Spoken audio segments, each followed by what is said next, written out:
Some areas are more difficult than others to find properties.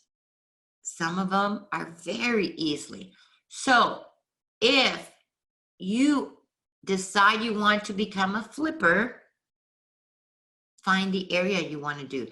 If in your backyard, the numbers are not good, if in your backyard you're putting in triple the amount of work to get one property, I'll be honest, I literally just had a student last night had put in over 100 houses before they met me. 100 houses.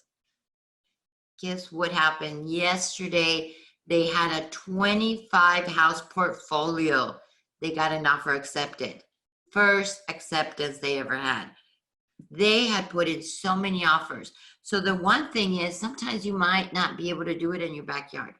And you can, but I'm not telling you to put in so much focus into an area that you have to do so much work.